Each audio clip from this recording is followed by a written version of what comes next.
যদি কবর থেকে চিঠি লিখা যেত, তাহলে মেয়ের বাবাই বলতো যে মা একটু পর্দা করিলে, কারণ তোর জন্য আমি কবরে ভালো নেই। ঠিক কিনা? أعوذ بالله من الشيطان الرجيم بسم الله الرحمن الرحيم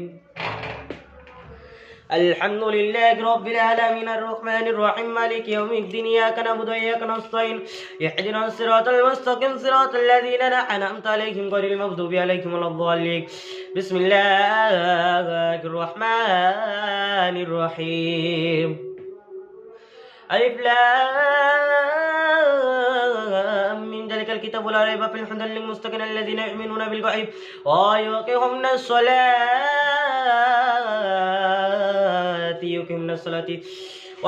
الصلاة وما رزقناهم ينفقون والذين يؤمنون بما أنزل إليك وما أنزل من قبلك وبالآخرة هم يوقنون وتولوا على قلوبهم وعلى سمعهم وأبصارهم غشاوة ولهم عذاب عظيم। মসজিদে যখন আজান দেয় তখন মার্কেটে হাজার দোকান থাকলেও বন্ধ করা হয় না, কিন্তু মার্কেটে একটি গুলির আওয়াজ যদি শুনতে পাই তাহলে হাজার দোকান থাকলেও বন্ধ করে দেওয়া হয়। তাহলে এর থেকে আমরা কি বুঝলাম? যে মানুষ মৃত্যুকে ভয় করে কিন্তু মৃত্যু ওয়ালাকে ভয় করে না। ঠিক কিনা?